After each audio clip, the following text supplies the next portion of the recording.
Susunod mga kababayan, dito tayo. Totoo yung sinasabi ko ha, totoo po yan.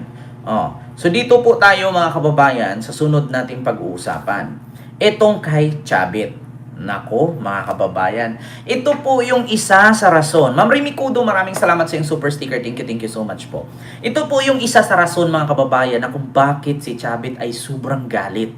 Hindi po galit si Chavit mga kababayan dahil po sa korupsyon sa ating bansa. Hindi po siya galit dahil sa si President Bongbong Marcos ang naging presidente at hindi po totoo yung mga sinasabi niya na si PBBM daw ay mastermind sa korupsyon sa ating bansa.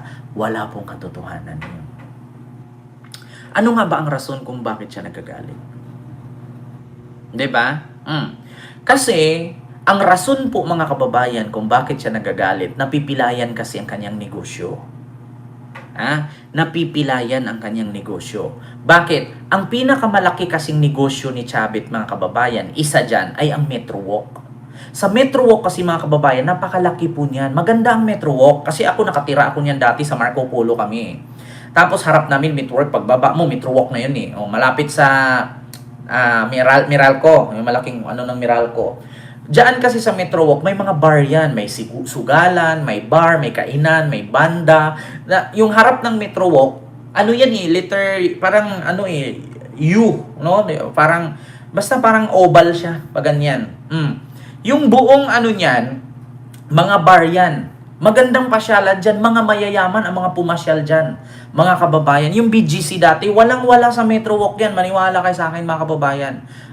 Yung Metro Walk, grabe ang ganda dyan. Sobra, hindi ko ipagpapalit sa BGC ang Metro Walk. Maniwala kayo sa akin mga kababayan.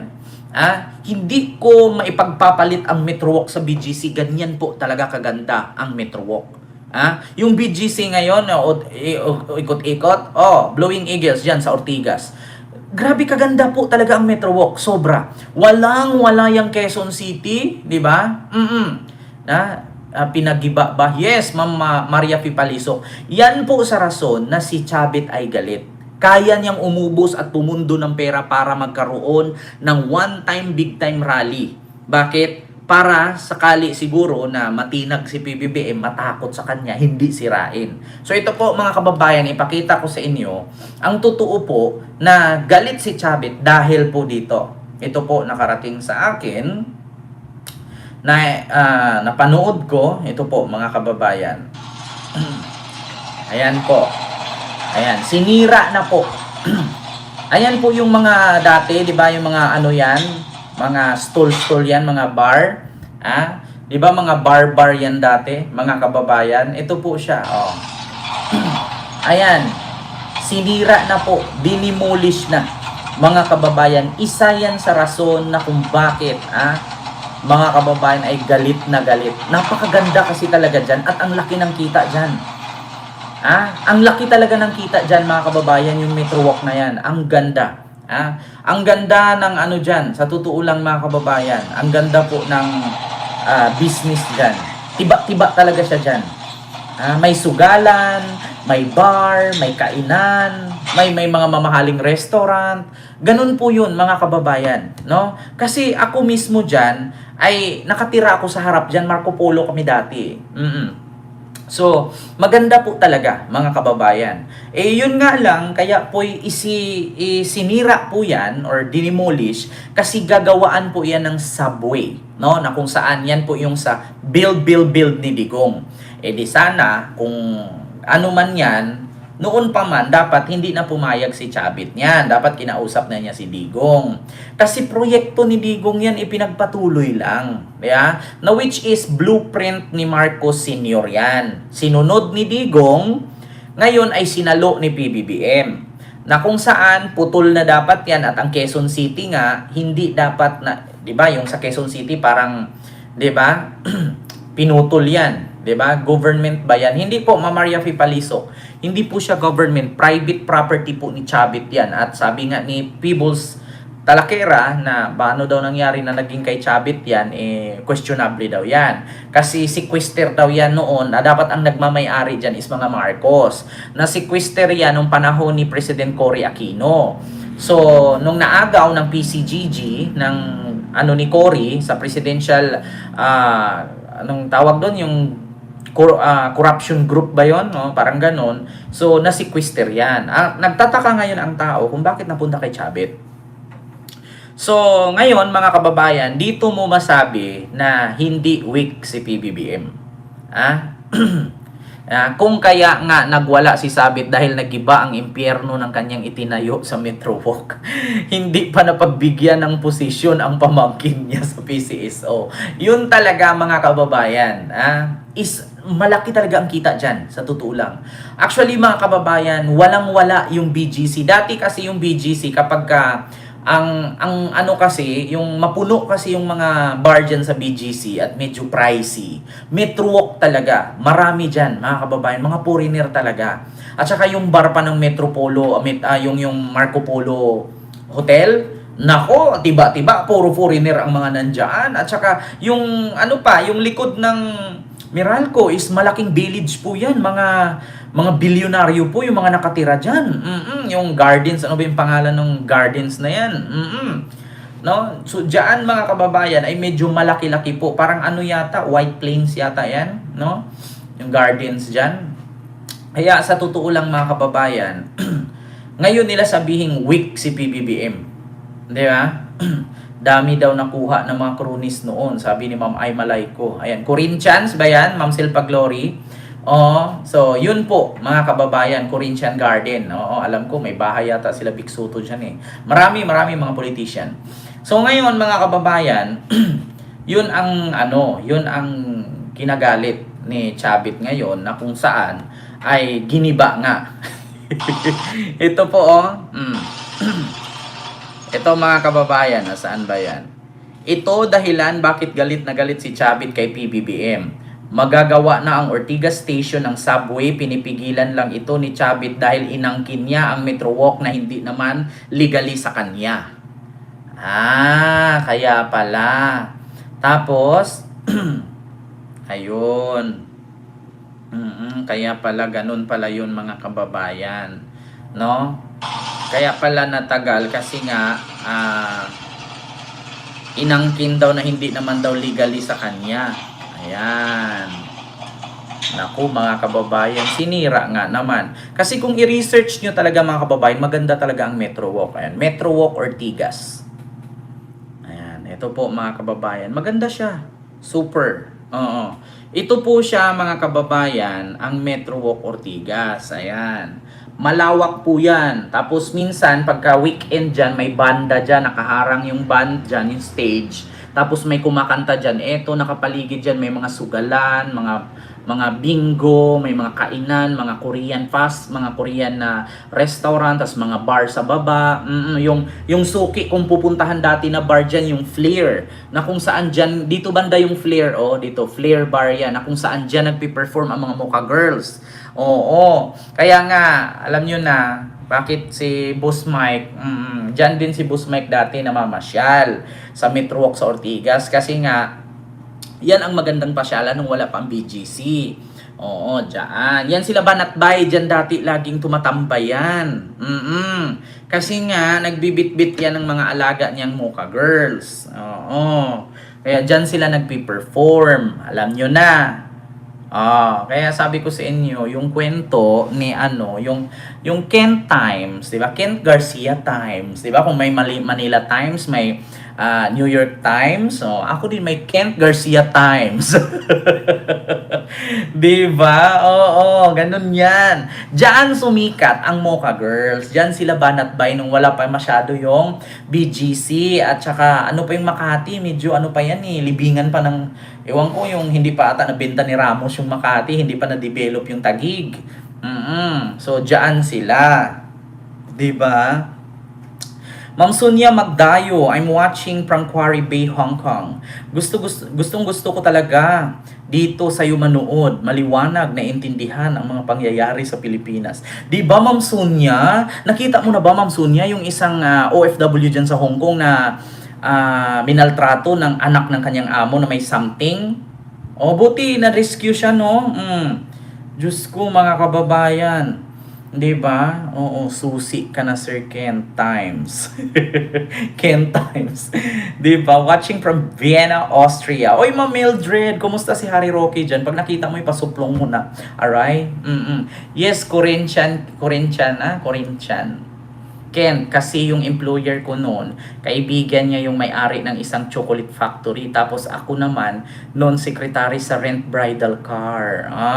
Sabi ni Ma'am Emily Bermijo. Ano ba yung chocolate factory? Ayan ba yung may bahay doon sa may papuntang Cubao? Yung chocolate kingdom, ano ba yon? Chocolate Castle ba yon? Yung may mga malalaking langgam na nakadikit sa pader na isasara na nga daw ngayon kasi walang magmamana kasi nasa Amerika na lahat yung mga anak. Ganun yun mga kababayan, di ba? O Ma'am Silly Dolog, may galap siya dyan sa Belgium. Rial, ayan, Lawrence, Buenos Dias from Madrid, Spain. Buenos Dias, buenas noches, gracias. Hermano, hermana, mi amigo, mi amiga, gracias. Marunong ako magsalita ng Spain or Spanish, ya. Mi ultimo adios. Ay, hindi pa pala tayo mag-end. So yun po yun na mga kababayan, yung patungkol dyan kay Fiabet. Si Fiabet hindi pumapayag na i-demolish ang kanyang metro walk, di ba? Kasi mga kababayan, mahirap talaga. Mawalan at mapilayan talaga siya ng negosyo. Di ba? La puerta de amor. Dulce. Tawag doon, dulce de amor. Ano ba yun? Dulce de amor ba yun? Regaso dulce de esbiber. Mabuti pinaggiba na yan. Ay, malaswag. Yeah. Ma'am Susie Montipon. Ayan, may galap shout out po. Muy bien, di ba? Ma'am Mirna, muy bien. Oy, mga naririnig ko lang yan. Actually dati mga kababayan, yung lolo at lolo ko kasi sa Zamboanga. Nakatira kasi kami nung medyo hindi pa naghiwalay yung mama at papa ko. Siguro 5 years old ako. Diyan kami sa may General's Village, no, sa Zamboanga malapit sa airport. So yun po yun mga kababayan, yung rason, daming prostitute sa Metro Walk, sabi ni Ma'am Chris Subil, which is totoo naman. 'Di ba? Which is totoo. Jello Frugoso, Italian yun, Kent. Italian ba yun? Ayan, Little Hill pala dyan, sugal, babae, inom nandyan. Oo, mamulit lahat nandyan. Oo, sabi ko nga sa inyo, watching here in Barcelona. Ayun, Ma'am Mirna. Buenas noches, buenas dias, basta buenas tayong lahat. Kaya sa totoo lang mga kababayan, yan isa sa rason na galit si Chavit kasi pinigilan niya. Pero ngayon mga kababayan, akala niya siguro matinag si PBBM. So hindi po natitinag, no? Early 2000 kasi itinayo yan. Mga kababayan, itong Metro Walk na yan. Ang problema, ito po siya ngayon. Ayan, sinira na. Hasta luego. Ayan, wasak na po siya. Mga kababayan. Sinira na po at ayan. Binakbak na po, no? Na-demolish na. Buenas tardes. Buenas noches. Buenas dias. Buenas malas. Chavit. Laking pera na tapon. Malaking pera. Pero bawing-bawi na siya dyan, mamulait. Bawing-bawi na si Chavit dyan. Kasi year 2000 pa tinayo. Yan, ilang ano na yan eh. Ilang dekada na yung nakatayo dyan. Ilan na ang kinita niya dyan. Yung upa pa lang nung mga ano dyan, yung umupa pa lang, no? Ng pwesto. Kasi may pwesto yan eh. Actually mga kababayan, more on mga nangupahan dyan, kainan, restaurant, resto bar, or bar. Na which is, hindi siya pagmamay-ari ni Chavit. Ang pagmamay-ari ni Chavit ay yung building na pinaupahan niya. At di ko lang din alam, baka may mga ano din siya dyan, no? May mga pwesto din siya. 'Di ba? So, medyo mabigat nga, no, mga kababayan, kaya isa sa rason na one time, big time rally. 'Di ba? Ma'am Sara Madrona, nakatira ka pala sa Zamboanga, Kent? Oo, nakatira ako, ma'am. Diyos ko naman.